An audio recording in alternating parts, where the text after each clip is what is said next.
तो इस एनिमे के शुरू में हम एक स्कूल में एक पार्क नाम के मोटे लड़के को देखते हैं, जिसे उसके कुछ बदमाश क्लासमेट्स परेशान कर रहे थे। साथ ही उसे बहुत गंदी गंदी गालियां देके बहुत मारते भी हैं, लेकिन पार्क उन्हें कुछ नहीं कह पाता और चुपचाप घर आकर उन बुलीज का गुस्सा अपने माँ पर उतारते हुए उन्हें कहता है कि वो उसका स्कूल चेंज करवा दे। पर उसकी मॉम इस बात के लिए मना कर देती है क्योंकि उसकी फैमिली बहुत गरीब थी और पार्क की मदर दूसरों के यहाँ काम करके बहुत मुश्किल से अपना घर चलाती थी। तो ये सुनकर पार्क को अपने किस्मत पर बहुत गुस्सा आता है, लेकिन वो इसमें कुछ नहीं कर सकता था, इसलिए वो अपने रूम में आकर रोने लगता है। अगली सुबह वो फिर हमेशा की तरह स्कूल जाता है, जहाँ कुछ लड़कियां पार्क को परेशान करने लगती है। उसके बाद पिछले दिन वाले बदमाश लड़के वहाँ आकर पार्क को फिर से मारने लगते हैं, लेकिन तभी पार्क का मॉम वहाँ आ जाती है और पार्क को पिटता देख उन बदमाश लड़कों पर गुस्सा होने लगती है। लेकिन पार्क अपनी मदर पे ही चिल्ला के उन्हें चुप करा देता है, क्योंकि वहाँ खड़े बच्चे पार्क का मजाक उड़ा रहे थे कि वो अपनी मदर का सहारा ले रहा है। बाद में पार्क अपने घर वापस जाता है, जहाँ पर वो अपनी मॉम से माफी मांगता है। तो उसकी मॉम पार्क से कहती है कि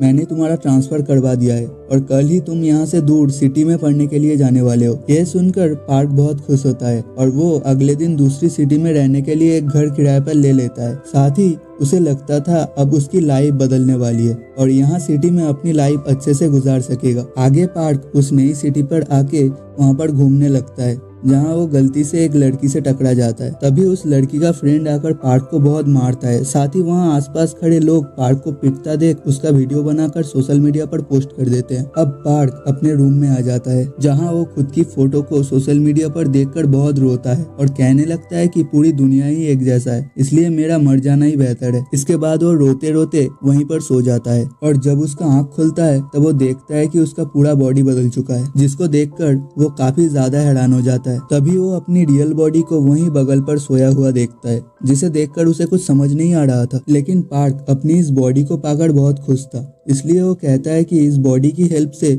मेरा लाइफ जरूर बदल जाएगा। अगली सुबह जब वो अपने स्कूल रूम में आता है तो सारी लड़कियां पार्क को इतना हैंडसम देखकर उसकी तरफ अट्रैक्ट होने लगती है। ऊपर से उस स्कूल का सबसे हैंडसम लड़का भी पार्क को देखकर चौंक जाता है। इधर पार्क अपने सीट पर जाकर बैठ जाता है, जहां वो देखता है कि क्लासरूम में वो लड़का भी है जिसने पिछले दिन पार्क को पीटा था और उसका नाम ताइसियोंग है, जिसको देखकर पार्क थोड़ा घबरा जाता है। लेकिन ताइसियोंग उससे अच्छे से बात करता है। तभी हानियू नाम की एक लड़की पार्क से बात करने का ट्राई करती है। ये सब देखकर पार्क को थोड़ा ऑकवर्ड फील होने लगता है, क्योंकि आज से पहले उससे किसी ने अच्छे से बात नहीं किया था। आगे जब पार्क कैंटीन में जाता है तो सभी स्टूडेंट पार्क को देखकर चौंक जाते हैं, क्योंकि वो बहुत हैंडसम था। तो ये सब देखकर ताइसियोंग को थोड़ा जलस फील होता है, क्योंकि उसकी फ्रेंड जिसे वो पसंद करता था वो भी उसकी तरफ ही देख रही थी। आगे जब पार्क वापस अपने घर जा रहा था तो उसे महसूस होता है कि वो पहले के मुकाबले काफी ज्यादा फास्ट हो गया है, इसलिए वो खुशी से भागने लगता है और तेजी से अपने रूम में आ जाता है। जिसके बाद वो अपने उस बॉडी को सुलाकर वापस अपने रियल बॉडी में आकर रात को पार्ट टाइम जॉब ढूंढने के लिए जाता है, जहाँ उसे एक शॉप में काम मिल जाता है। और जब पार्क उस शॉप में काम कर रहा था तब वहाँ सियोंग अपने कुछ साथियों के साथ आता है और जब वो पार्क के ओरिजिनल बॉडी को वहाँ देखता है तो गुस्से में उस शॉप से काफी सारे सामान फ्री में ले जाने लगता है। साथ ही वो पार्क को बिना मतलब के बहुत मारता है और उसकी फोटो भी क्लिक कर लेता है। अगली सुबह जब पार्क अपने दूसरे बॉडी के साथ स्कूल आता है तब वो देखता है कि वो सभी लड़के उसके ओरिजिनल बॉडी का फोटो देखकर हंस रहे थे। साथ ही वो कहने लगते हैं आखिर इसके पेरेंट्स कैसे होंगे जिन्होंने एक मोटे पिग को जन्म दिया है। अब ये सुनकर पार्क को गुस्सा आ जाता है और वो ताइसियोंग से कहता है कि तुम्हें इस सब के बीच में उसके मदर को नहीं लाना चाहिए। ये सुनकर सियोंग का ईगो हर्ट हो जाता है, इसलिए वो पार्क को मारने के लिए खड़ा हो जाता है। ये देखकर उसकी फ्रेंड उसे शांत होने के लिए कहता है, लेकिन वो उसकी बात नहीं सुनता और पार्क पर पंच से अटैक करता है। लेकिन पार्क उसके पंच को काफी आसानी से डॉज कर लेता है। ये देखकर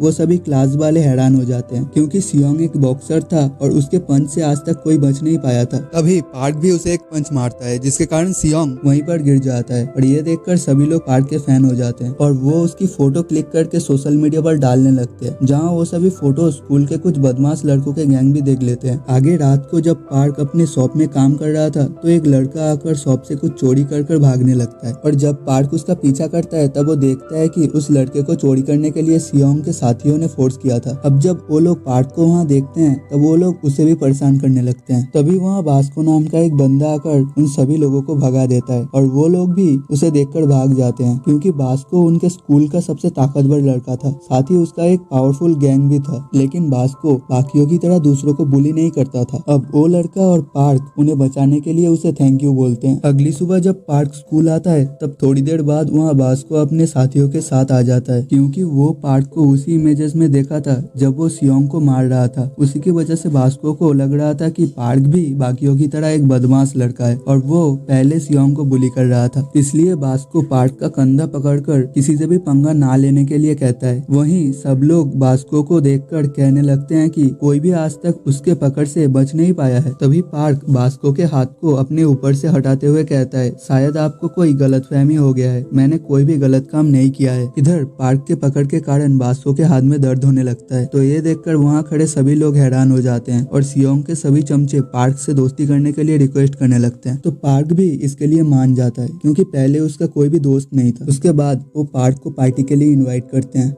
जहाँ सियोंग भी आ जाता है, लेकिन वो पार्क के साथ बात नहीं कर रहा था। तो पार्क उन दोनों के बीच का मामला शांत करवाने के लिए बोलता है कि तुम्हारे दोस्त के साथ तुम काफी अच्छे लगते हो। ये सुनकर सियोंग खुश हो जाता है और उसे समझ आ जाता है कि पार्क उसके फ्रेंड को पटाने की कोशिश नहीं करेगा। इसलिए सियोंग पार्क को ड्रिंक ऑफर करता है, जहाँ पार्क गलती से ज्यादा अल्कोहल पी लेता है, जिसके कारण वो बेहोश हो जाता है, जिसकी वजह से पार्क की असली बॉडी जाग जाता है, क्योंकि जब एक बॉडी सोता था तब दूसरा बॉडी जाग जाता था। अब ये देखकर पार्क जल्दी से उस जगह पर आ जाता है जहाँ वो लोग पार्टी कर रहे थे। तो पार्क को वहाँ देखकर सियोंग उससे पूछता है कि मोटे तुम यहाँ क्या कर रहे हो, जिस पर पार्क उन्हें बताता है कि पार्क उसका दोस्त है और मैं उसे लेने के लिए आया हूँ। यह सुनकर वहाँ बैठे सभी लड़के हैरान हो जाते हैं। इसके बाद पार्क अपने नई बॉडी को वहाँ से ले जाने लगता है। तभी वहाँ लगा एक स्ट्रेंथ चेक करने वाला मशीन पर सियोंग पंच मार के पार्क के मोटे रूप को दिखाता है कि वो कितना ताकतवर है। अब सियोंग और बाकी सब वहाँ से चले जाते हैं, जिसके बाद पार्क भी अपना स्ट्रेंथ चेक करता है, जिसकी वजह से पंचिंग बैग ही फट जाता है। लेकिन पार्क इस पर ध्यान नहीं देता और घर चला जाता है। लेकिन वहाँ से जा रहे बास्को की नज़र इस पर चला जाता है। अगले दिन जब पार्क अपने स्कूल से वापस लौटता है तब वो देखता है कि उसका मॉम उसके रूम में बैठी हुई है और उसका रियल बॉडी वहीं पे सो रहा है। तो पार्क अपने मॉम से कहता है कि वो पार्क का फ्रेंड डैनियल है और हम दोनों एक साथ रहते हैं। जिसके बाद डैनियल अपने मॉम को एक रेस्टोरेंट में ले जाता है, क्योंकि उसकी मॉम उससे कुछ बात करना चाहती थी। उस रेस्टोरेंट में आने के बाद उसकी मॉम पार्क का सारा पास्ट की बातें डैनियल को बताती है कि कैसे पार्क को पिछले स्कूल में सभी स्टूडेंट परेशान करते थे। तो डैनियल अपने मॉम से कहता है कि यहाँ ऐसा नहीं होता, पार्क के साथ यहाँ सब अच्छे से बिहेव करते हैं। डैनियल यानी पार्क ऐसा इसलिए कहता है क्योंकि पार्क उसकी मॉम को परेशान नहीं करना चाहता था। अब उसकी मॉम पार्क का ख्याल रखने को बोलकर वहाँ से चले जाते हैं, लेकिन जाते जाते डैनियल को कुछ पैसे देकर अपने बेटे को देने को कहते हैं। वहीं ये सब उस रेस्टोरेंट में बैठा बास्को भी देख रहा था। ये देखकर बास्को सोचता है कि पार्क वैसे भी सियोंग जैसे बच्चों को परेशान करता है और वो जरूर उस मोटे लड़के को भी परेशान करता होगा और उसके पैसे उसे नहीं देगा। इसलिए वो पार्क को अकेले में बुलाकर उससे वो पैसा मांगता है। ये सुनकर पार्क को लगता है कि बास्को एक बुरा लड़का है जो उसका पैसा छीनना चाहता है, इसलिए वो उसे पैसे नहीं देता। जिसके बाद वो दोनों फाइट करने लगते हैं, लेकिन काफी देर फाइट करने के बाद फाइनली पार्क बास्को को हरा देता है। जिसके बाद वो वहाँ से वापस अपने ओरिजिनल बॉडी में आकर जॉब में आ जाता है, जहाँ बास्को आकर मोटे पार्क को बोलता है कि तुम भी स्ट्रॉन्ग हो पर तुम्हें थोड़ी और मेहनत की जरूरत है, जिसके बाद तुम्हें कोई परेशान नहीं कर पाएगा। ये सुनकर पार्क अपने रियल बॉडी को भी स्ट्रॉन्ग बनाने की डिसाइड करता है और वो वहीं पे लेटकर पुशअप करने लगता है। तभी वहाँ एक लड़की आ जाती है और पार्क को वहाँ एक्सरसाइज करता देख सामान लेते हुए उसे कॉम्प्लीमेंट देती है। इसकी वजह से पार्क को बहुत अच्छा लगता है, क्योंकि पहली बार किसी ने उसके रियल बॉडी के साथ अच्छे से बात किया था। अगली सुबह हम स्कूल में उसी सबसे हैंडसम लड़के को देखते हैं, जिसका नाम जेईऑल था, जिसे सभी स्टूडेंट्स देख रहे थे क्योंकि उसने बहुत ही एक्सपेंसिव रिंग और कपड़ों को पहना हुआ था। आनियुल उससे पूछती है कि तुमने ये सारी रिंग कहाँ से खरीदी, लेकिन वो इसका कोई भी जवाब नहीं देता। उसी वक्त पीछे से सियोंग उससे कहता है, क्या तुमने इसे कभी भी बात करते हुए देखा है जो तुम इससे सवाल पूछ रही हो? मतलब कि